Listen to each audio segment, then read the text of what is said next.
129. I am your host, Lauren Gray. Thank you so much for joining us both live on TV. If you're watching us on your Roku TV, Google TV, Amazon TV, Apple TV, Samsung TV, LG TV, basically any smart TV, thank you. You get to see my smiley, happy face and still disheveled office background. My wife has reminded me repetitively that I need to improve my background. She was kind enough to put in my old sign that had used to be pinned on the wall. We'll make a better version of that. I keep saying that, but it is true. Christmas is coming.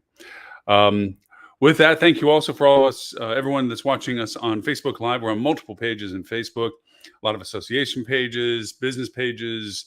Thank you for everyone that does support us in that regard by allowing us to broadcast on your Facebook pages.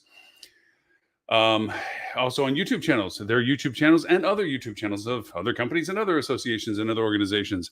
Thank you all for all that as well. On LinkedIn, however, I'm only on my own profile. That's all that LinkedIn allows is one broadcasting capability, and that is on the Lauren Gray profile on LinkedIn, should you ever want to discover me on that. And what else are we on? X, yes, Twitter. We do Twitter and Twitch. I'm sorry, Twitch. If you use your media console for watching things, listening to things, then we're there as well. And as a reminder, we also have our audio podcast that we do after this show. It's shorter, audio only, obviously. Goes out to 39 countries, which is ironic because we also have, we translate to 11 languages. It also is on our radio station. If you're not familiar with our radio station, hospitalityradio.com is the website, but Hospitality Radio is the radio station. And we are on 26 different international platforms. We're in 109 countries, 112 countries, sorry. Our TV broadcast is actually in 209 countries. You can catch us there too. We do not only our podcast on Hospitality Podcast, our Hospitality Radio, but we do other podcasts of content. We have Revenue Management Hour, we have Sales Hour, so forth. So enough with the self-gratification. Let's get to the topic of today. The reason why I'm saying all of this is because of some emails that I've received. Thank you, Sally. You said I could use your first name. For telling me all the things that you appreciated about us covering our data usages and our funnel usages and the tools that we use. And you also follow our podcast, and we got into some great detail about platforms that I persistently use for when we went through the budget process, but also on modeling for forecasting and so forth. As a matter of fact, the platform Giru reached out and I said, I don't take sponsorships, but you can certainly use the content as an endorsement if you would like. That way it keeps it nice and easy when it comes to me not feeling I have to be biased about my opinions. But today's conversation is inspired from the fact that there has to be a fulcrum adjust on some of the perceptions that I've been talking adamantly and ardently about when it comes to data usage. Yes, data usage, as I've often described it, is related to the opportunity of numbers and calculating the numbers for yieldabilities. How many people do you need to see what you're saying? How many of those people need to act on what you're saying? How many people of those that acted on what you're saying actually purchased what you're saying? That mathematical process, that funnel process, that workflow process, the ways we approach the creation of what we want to attach and target to, the persona targeting and so forth that we've done, is all very mathematical and incredibly valuable. And I'm not taking away from any of my soapbox standing efforts to educate everyone on the idea of usabilities. However, in some of the ways that some of the questions have been phrased back to me as feedback from the shows and appreciations and so forth, I realized that I might be creating a bit of a monster since it is going to be Halloween next week when I go to the Halloween theme. I've created a Frankenstein in some ways because if you focus only on that value proposition, if you focus only on the derivatives of the math with production, like, okay, I need to get this many people. How do I target those people? How do I institute that in custom audiences? How do I institute that in persona building? How do I create campaign variations to broadcast and communicate, and we'll use that word a lot today, to these audiences that I have defined? It all works really well, actually. But you can make it work a whole lot better. And the real value proposition of it is not so much just the use of numbers in the numbers sense, as it is what you're communicating. So a very long introduction plus self-promotion to our topic today. And our topic today is, what's love got to do with it? The true power of storytelling. Now, yes, if you have been a loyal follower of the show, you might say, Lauren, you did talk about storytelling about July-ish. And it's true. Prior to our very large, repetitive conversations about budget process, and starting in August, July, I did talk about the art of storytelling, the value of storytelling. And I'm still going to refer to it in that same context right now, that storytelling is an art. But I'm going to talk to it now in context as a balance to the fulcrum of the data and the usage of data that I had been pounding and browbeating on for these past few shows. The idea is this. Let me create some analogies since I'm famous for analogies. A razor blade cuts, but it can't cut down a tree. An axe can cut a tree, but can't cut a piece of paper. It doesn't mean that either are not good at what they do, but they're good at what they do particularly. Just using numbers will be successful, but it won't be successful in the full aspect of what you may need it for. And in reverse, having great content, great stories without a vehicle to get it in front of people where you have the mousetrap, you just got to let the world know you have the best one. And how does that function work? And that's where the numbers and the metrics and the targeting all come in. They live in symbiotic relationship. They can exist individually. People can discover your content and be enamored and loved and have incredible loyal followings and ardent influencers and advocates of your content and truly appreciate everything that you produce in that. But it's not going to be to the metrics that could be totally beneficial as if it was not combined with numbers and volume. By the same token, you could do all the things we talked about these past few shows about numbers and volume and workflows and mechanics and be successful at it, but not as successful as if you didn't add good content to it and even make it better, because then that discoverability has value. So when we talk about what's love got to do with it in the metaphor for Tina Turner, it's about remembering and connecting why we're doing this. Marketers often get portrayed in odd ways. Usually we are the ones that make things out of smoke. We describe things in ways that make people interested in the uninteresting. All of those have a double-edged sword of both a compliment and as an insult. I would say in our current world right now, we are awash. We are veritably flooded over. We are underwater with the use of adjectives. If we don't use incredible, dumbfounded, overwhelmed, words that used to be at a threshold that was really exceptional, like, oh my gosh, if I was overwhelmed, if I use, it's unbelievable, really. They used to be a high mark, but then as marketers getting to destroy anything we touch, we began to realize that by using those adjectives and adverbs, we could really try to hammer in how what we're saying is so much more important to listen to than what somebody else might say by not using the words. If you tell somebody, oh, that's good. I don't know. That doesn't sound like they really liked it. It has to be incredible, unbelievable. I was stunned. And now what happens is those words have become mundane. If you don't use them, then it's, like I said, lesser than what you had hoped them to be, because that's the new benchmark of what people are supposed to say. My product is supposed to be unbelievable. It's supposed to be one of a kind. It's supposed to have no peer to it. It's supposed to be so unique. It'll be a chance of a lifetime. Oh my gosh.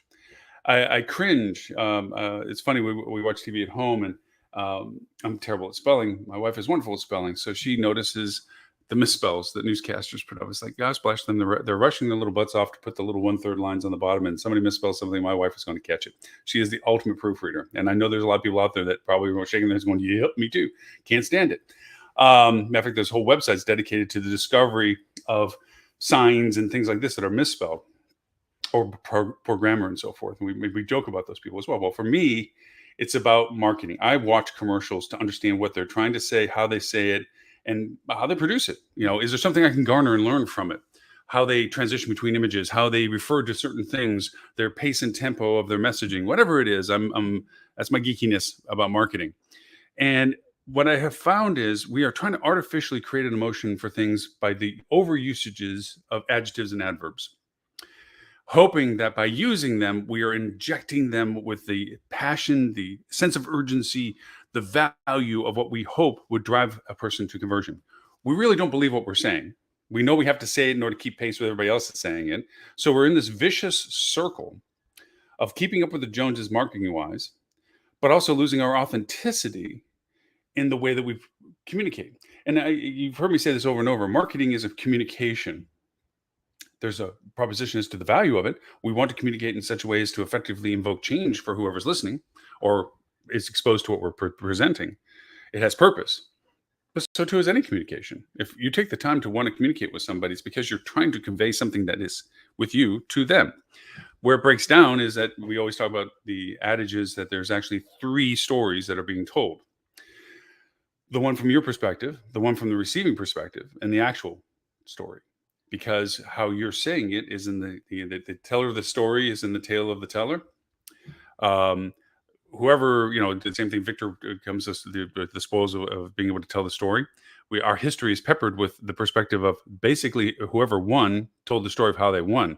They didn't talk about maybe the good stuff that happened to the person that lost, or where they were wrong and the person that lost was right. That doesn't come through in history.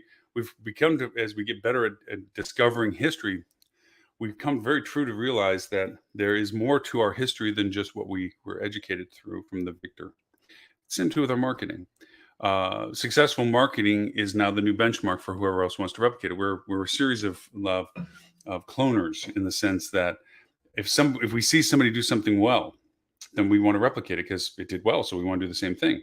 The very reason why I watch other people's commercials and advertisements is because I want to learn from them and see if there's something that they're doing I'm not doing that I could do better, or do what they do, or learn from what they did wrong to know what I don't want to do. Whatever it is, I'm learning from somebody else. And we like replicating it. We see that in our industry all the time. As one brand does something, the other brand sees whether it's successful or not, and we'll go try to replicate it. I've often said many times on the show and on the podcast, there's always three questions in a C-level discussion when the product is being pitched. How much does it cost? How much do we project that we're going to make off of it? And the third one, which is the most annoying of them all, is who else is doing it? And that's usually under the litmus test of whether a company that is asking that is a leader of trend and change, or a follower of results and duplications. A lot of companies, conservatively, don't want to be the first to do something in case it fails and they were the one that had to pay the expense of the failure. They prefer to see some other company do it and then learn from it faster than their competitors to how to duplicate it. This is how we do business. So why are we bringing this all up about what has love got to do with it, the art of storytelling? Because we can math out, as we've done these past few shows, about the modality of getting content in front of people. We can, and have really talked through the many ways in which you can create the structure of the sourcing of your audiences, the sourcing of the actions of your audiences, the types of audiences that you're sourcing, and then identifying those particular characteristics in a format that is usable in the distribution platforms, the channels of communication of marketing that we have: paid campaigns, paid social, OTT advertisement, social media in general, website content, affiliate content, whatever it may be, and use it to get in front of the people on the channels that they use to discover our content on.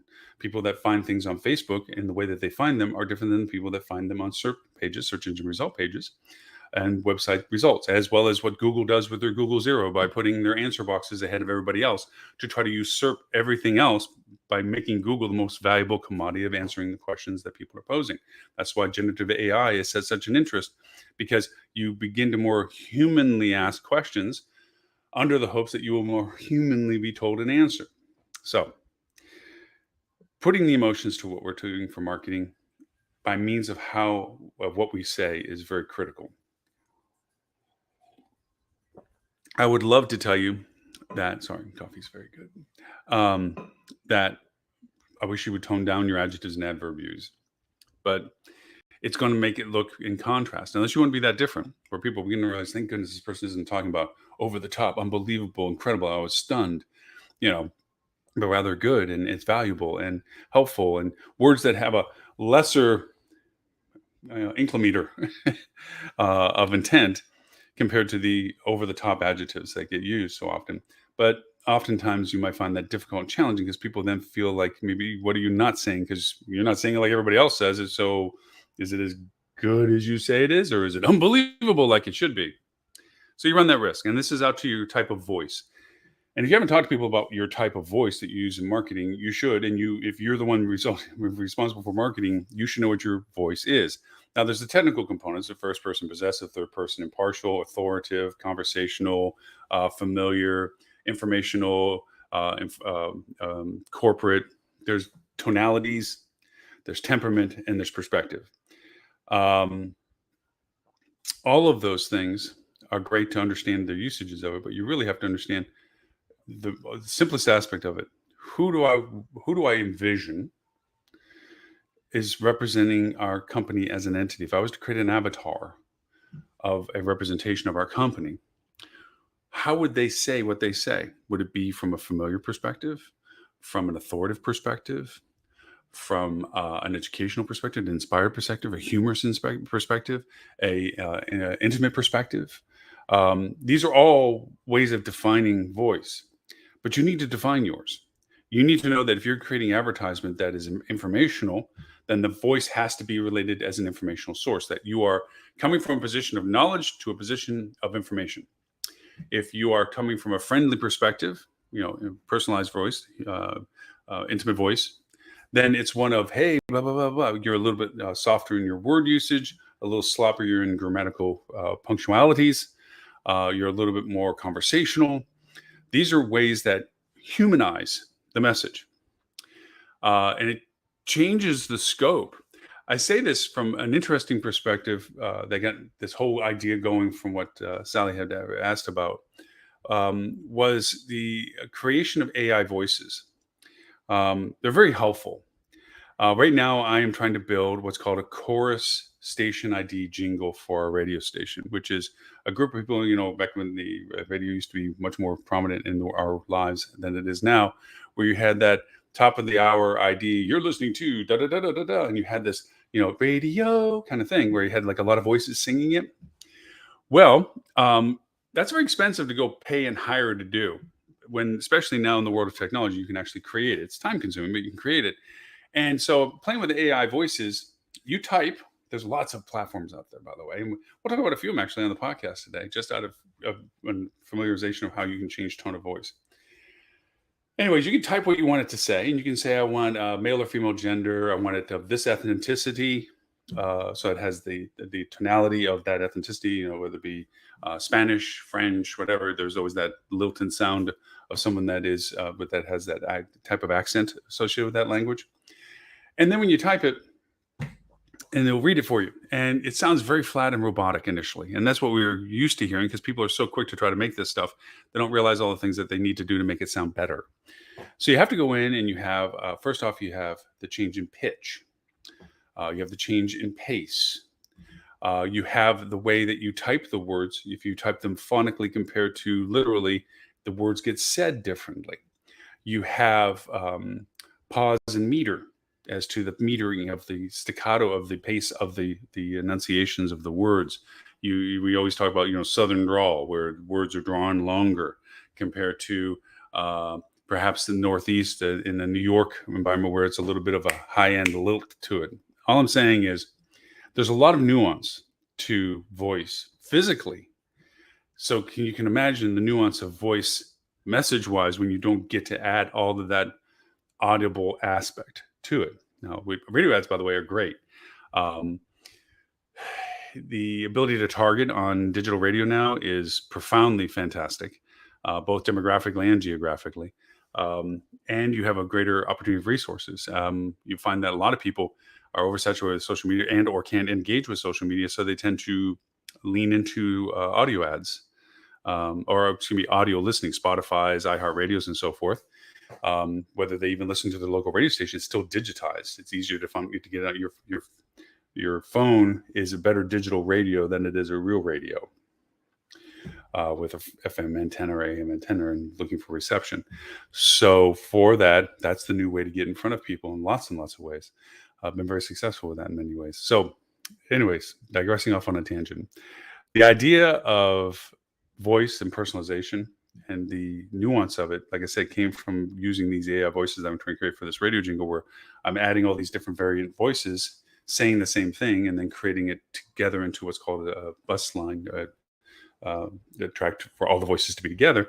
And then I use it in the parts that I need to create the jingle. I'll have a sample of it on the podcast, not this podcast, probably next one, because it takes time, as I said. And in with any of these kind of creations, video or audio, it's never completely the way you envision it. And so you tweak it until you realize it's good enough for what you need it for, and it'll never be what you originally conceived, because it just would take too much time and probably never get right anyway. Anyways, The emotion of your voice is what I'm trying to get to. The ability to convey more of the message than just the words themselves. And that's where the love has to do with it part comes in our little cute tongue-in-cheek topic discussion, is the emotional value of what you're talking about. We have that as an absolute blessing of our industry. What we have is what everybody wants to do. Travel is in anybody's mind as a valuable thing that they like to do, want to do more of, want to explore, want to try. Even those people that are afraid of travel still want to experience it in some capacity, in some level, whether it's just leaving the county they live in or the country they were born in. People want to understand other places. It's that internal wanderlust aspect, and that's our asset. Everything that we do is tailored to the people wanting to do that. Now, you would say, oh, corporate travel. Well, there's a have to, but there's still a need of want. Anybody that's done the road warrior world, you're in the groove. You can complain about it when you're doing it, but you often miss it when you stop. Now, eventually that fades away. You get to the mindset when you get older of got the t-shirt, don't need to do it again. Back in the day, that's what you had to do. Nowadays, it has to be a damn good reason to fly across the country to do whatever it is that's being asked of you.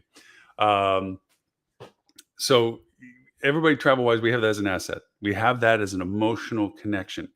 If you're just pumping rates and dates, if you've taken all that data strategy we've talked about these past few shows, and you put it into campaigns and you've isolated targeting and you've come up with the content that's related to the specific targeting that you've identified, and that this is the things that are related to what these people based on their targeting want to hear about, but don't humanize it, you're missing out on some of the strongest benefits associated with it. Yes, some aspects of our marketing are literally exposure of rates and dates in our commodity of product. That's flat out what it is. Metasearch is very relatable to that. Metasearch is one of those ones. Make sure you're in front of the people when they're looking for if you're available and what you're asking in the sense of rates, and if you have availability of inventory. It's a very functional relationship. Other channels, much more broader in the ability to invoke emotion. Social being one of the biggest and the strongest. It's second only to your really biggest direct asset, and that is your content on the sites that you can control the most, your websites. Your website should always be your point of truth on all content related to things. You should have your landing pages on your ads there. You should have the content that the ads and or your programs of organic, social or whatever, and shareabilities come to, so that you have more authenticity to what you're talking about. And all of that content should be rich of the perspective of the voice of your company and to the ear of the listener. If you're talking about family events, then speak to it from a parental perspective of your voice to parents that would be listening.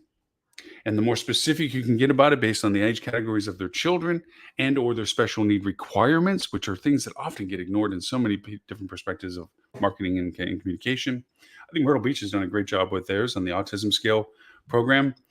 They had a great media program about how they're trying to find and creating ways that families with autism that have, from coming into a noisy airport, how can that not happen? How can they find another way to bring children in that can not deal with that kind of stimulus in a safe way, or have restaurants that collaborate that allow for them to operate in an environment that is the most conducive for the special needs requirements of those things. Those kind of examples and things that you can perceive of your own product as to whether there's a way that you can help with that are all emotional connections. Yes, it's business. Yes, but obviously these people are going to spend to have to take advantage of what you're offering. You're not giving it away per se, but you are trying to show that you recognize it and value it to create whatever you can do to help with it. Just don't act unauthentic and act like you're doing it, but you're not really doing it, just simply to get in front of them as a target audience. That falsehood, that lack of truth it backfire very, very badly. The emotional aspect, the tie together of the stories, you can say that you have rates and dates for a particular event in your destination, or you can really augment all the specialness of the event and tie and weave into that story why your proximity to it, your people that are there that appreciate the event, the people that stay with you that would be peers and comrades in arms, so to speak, of attending the event, the unique things that happen at your hotel or resort during the event, the relationships you had for ancillary services like taxis and shuttles and or food courts or whatever it is, whatever the value propositions, weave it as a story to the audience you're talking to. And that's one of the other very clear functions that you need to produce. Don't generalize your content. Identify the uniqueness of the ways to share your content with the particular targets that the particular audiences that you're targeting. I say that with a tongue-in-cheek mentality to it because in some ways you have to start general to understand what people's interest and engagement is. We often do our best guess and we do our best research and we really think we've nailed down exactly what we need to say to whom we think we need to say it to. And we realize that we're talking to these little people over here and we're missing all these people over here because we were too specific.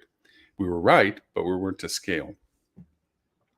Sometimes you need to just throw general information out, see how it's engaged with, and then identify from that engagement what would be the most valuable targeting, niching of the data that the content that you're using to better speak to those particular niches. It's kind of an old school way of doing marketing, and I've said this about social media a lot. Social media, as in general, is a fast moving, mile deep river in front of you.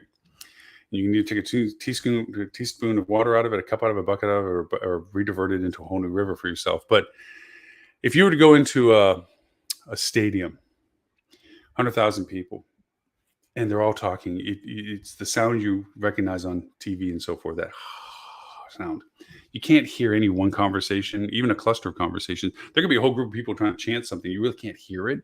It kind of sounds like something, but you don't know what's being done until you start getting closer to a group of people. And then the noises and the sounds turn into voices and conversations. And you listen to them. And it might be not anything that you can relate to. So you don't engage. And you go to another audience and do the same thing. And eventually you find an area of people that are talking about things that are relatable to you that you might be able to contribute to. Our marketing, tone deaf as it is, the first thing that we would do is, hey, I'm such and such with XYZ Hotel, and I have rates of 129, and I have rooms available for what you guys are talking about. You've not validated your relationship with anybody. You've not introduced yourself outside of the pitch. You've not endeared yourself by listening to what they're talking about to know whether even what you would say would be interesting. You've simply stepped in because it was close enough to what you needed. That's how a lot of agencies market. They do bland, dumb, dull, blunted stuff. Brand, destination, competitive set. Let's do it. And then hammer the bejeebers out of them for retargeting should anyone dare touch their ads. That's usually what happens. And they pump out generic content. And as we've warned with AI, generic AI generated content that only makes people disappointed with you because you're the one pumping it out. Remember, their reputation isn't the one that's attached to it. Yours is the one that fails because they used your name in it. So going back to the analogy of the crowd, the best thing to do, like anything, is to listen. See what's being talked about. Who's the one talking? Why are they saying what they're saying? And then making the assessment of whether you can contribute to it or not. Sometimes your contribution to it is an acknowledgement and appreciation that they shared, and you move on. That leaves behind a wake of positiveness about your company. You didn't try to sell them something. You appreciated the fact that they were talking about what they were talking about, but you had nothing really to contribute. People respect that. We're so used to pointing out the trolls and the bad people on social. There's a whole audience of us that just go and say, that was pretty cool. I mean, it's a business in my area. He didn't try to pitch us anything. He appreciates the fact we're having the conversation we did and hope the best for us. Kind of want to know what that guy's doing or what that hotel's doing, whatever. Anyway, eventually you'll find a group that you can interact with, that what you can contribute would be of interest to them. And you don't dominate it, you offer it. And see how those words are different, but they mean completely different things. You don't pound what you are selling initially. You listen to what they're talking about and offer if what you have to contribute is received or something somebody wants. Take, for example, you're listening to a social conversation about an event, and people are talking about the things to do and where to go and so forth, and you feel like you can contribute saying, that restaurant is awesome. Our guests from our hotel go over there all the time, and they come back ranting and raving about it. I believe the chef's name is John, and he makes an awesome X or whatever. Highly recommend them. Wow. And you didn't follow it up with, by the way, when you stay with us, we can get you over there to nothing. You just said, hey, you were right. I can vouch for that. And then you leave it at that. And then you allow people to ask you more stuff. Really? Oh, what hotel are you again? And it goes from there. That engagement type, that storytelling type, is prevalent in our relationship and in our world when it comes to relationship building all the time. When you went to the bars where you were single, you didn't. Bad analogy, but anyway, you engaged and you tested the waters to see what people were, people were interested in, and if they were interesting to them, and you allowed the conversation to be a Q&A. You just didn't dominate, and you just kept asking questions. Well, how many brothers and sisters do you have? Do you live right around here? It gets creepy. Like, dude, back off. Instead, let the dialogue go two-way, conversational back and forth. Let them engage at the levels they want to engage in. Ask the questions that they want answers to, without you dominating it with an oversaturation of answers that they didn't ask for. That's the storytelling. That's the emotional connection to it, because the emotional connection isn't just about, up to this point, all we've talked about is the semantics of our conversation, the tonalities, the voice, the methodologies. It's what you're talking about. Storytelling, in its most simplest form, has a beginning, a middle, and an end. Why you're telling the story, what happens in relationship to the story, and how the story concludes. The conclusion for us as marketers, as communicators, is the hopeful engagement and conversion of that person to actually acquire whatever it is that we think that they can acquire from us, whether it's a room, whether it's a meal, whatever it is. The inception point is our ability to introduce ourselves to them. The middle point is giving them the information that they need to get to the end, which is hopefully a transition of conversion for us. We're not missing the point of our communication and marketing. We're just simply humanizing it to the value that is of the user wanting it. Storytelling for what we have as content. Again, we have the magical keys to the kingdom. We are about hospitality. We're about travel. We're about food. We're about all the fun stuff people work for, that do their lives so that they can do the things we have to offer. Stay at the places that we have built. Eat at the places that we've cooked at. Enjoy the golfing that we've done, or the pickleballing we've done, or whatever it is that we offer in the spas that we've done, or the destinations we're in, and the things that they can experience because they are putting us as a part of their experience in their world. Like I've often said, the hotel they pick, the resort they pick, is the anchor to their stories. And that is so true when it comes to stories. People have two stories on their travels: what actually happened and the story they tell. And what actually happened gets dulled and blunted according to the story's perspective of what they tell. Is it a horror story, or is it a happy ending story? Not in that way, but is it a happy story? If you have enough bad circumstances happen, the story turns from a positive to a negative. And then other things that may not have been necessarily as bad get thrown into the pile for emphasis. That's what we always try to avoid. We want to be on the good side of the stories. We want to contribute to the stories that they share. And gosh knows that's the world of social we're dealing with. That's the influencers, the affiliates, the advocates of what goes on, is those people that want to share their experiences in the hopes that their friends want to enjoy the same stuff, since they're their friends. And two is to show people that they're enjoying what they're doing. We often talk about the Facebook life. Is that really what people are doing in their life, or is it just what they're sharing, and meanwhile their life is miserable? The idea of storytelling that's what we give other people to do. The virility, the ability for it to be viral, is how well people resonate with it. People share content to make themselves good. You look a certain way to the people that follow them for the reasons that they follow them, whether it's family, friends, coworkers, whatever.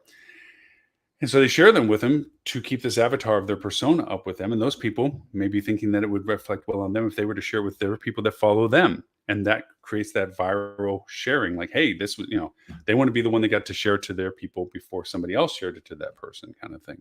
And that's what creates viral content. It's what creates story. Viral content is storytelling. Amped. I tell a story, it gets shared around the world. That kind of storytelling is what we want to do in marketing. Storytelling is about attaching the emotional aspect of what we're talking about to the message we want to convey, to the audience that's most receptive to listening to it, in the hopes that they are engaged enough to want to acquire what it is that we are providing as a value as services and products. That is, in its nascent level, our relationship and our value proposition as marketers. That purpose of storytelling, that emotional connection to how, of what we're talking about, to how we're telling them, is the magic that we have to weave. Yes, it's the funnels and the workflows. Yes, it's the modalities and the metrics and the conversions and the targetings and all of this stuff that we've been talking about these past few weeks. That's what makes it bigger and better. But it's not the core of what it is that it's for.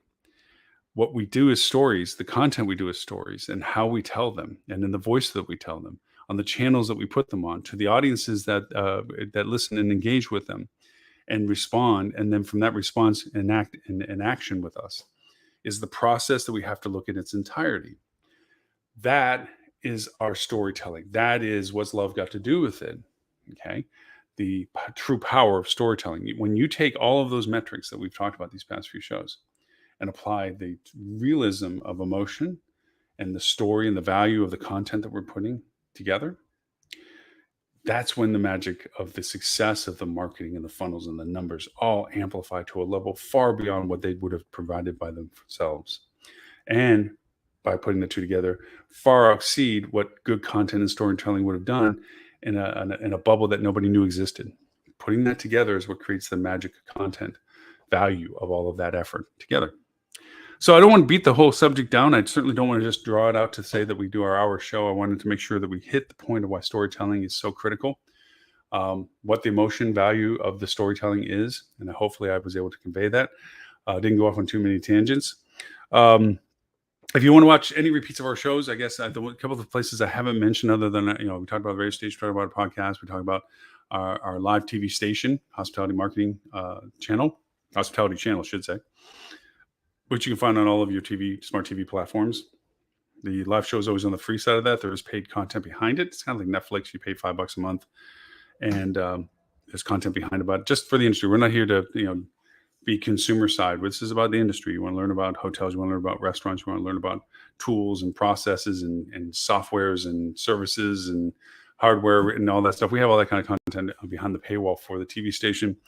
We have a website that is our I Love Lucy rerun platform, basically is why I could nicknamed it as, and that's hospitalitychannel.tv. All of the live shows are there, indexable by data broadcast, content, and or guest hosts.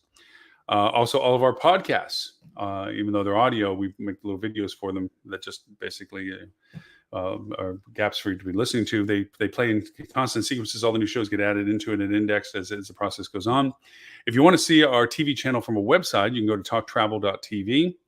If you want to see it as an app, it's in Apple iOS in the Apple Store and also in Google Play Store for Android.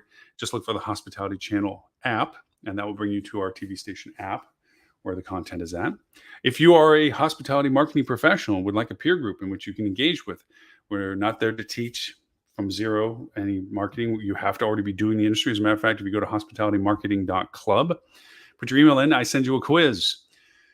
Pass the quiz at 90%. There's 10 questions, so you get 9 of them right. That means you are fluent enough in the conversation of hospitality marketing to join the peer group. At that point, you join the conversation. We have live Q&As. We have live presentations from people in the group about modalities, fixing how to create campaigns, how successful is this, how do you fix this, what is this issue in code? And then there's tiers within that. You have people that are at a certain level that's all they want to talk about. There's certain people that only want to talk about certain things. And there's people who really want to get into some hard, grindy core coding stuff, GA4 and BigQuery data and data sets and Python and all the other stuff. Anyways, they're all out there. You can join us at hospitalitymarketing.club, and I'll send you the quiz for that. I think I have self-promoted just about everything that we're doing. Again, the radio station, hospitalityradio.com. Our podcast is on 39 platforms. You can find us, look for Hospitality Marketing, the podcast. And of course, our live show, we will recast this show in different time zones. 11:30 a.m. Wednesdays at Sydney, Australian time for our APAC friends, even though we have several people that watch us live in the APAC region. Thank you so much for that at bizarre hours, but thank you.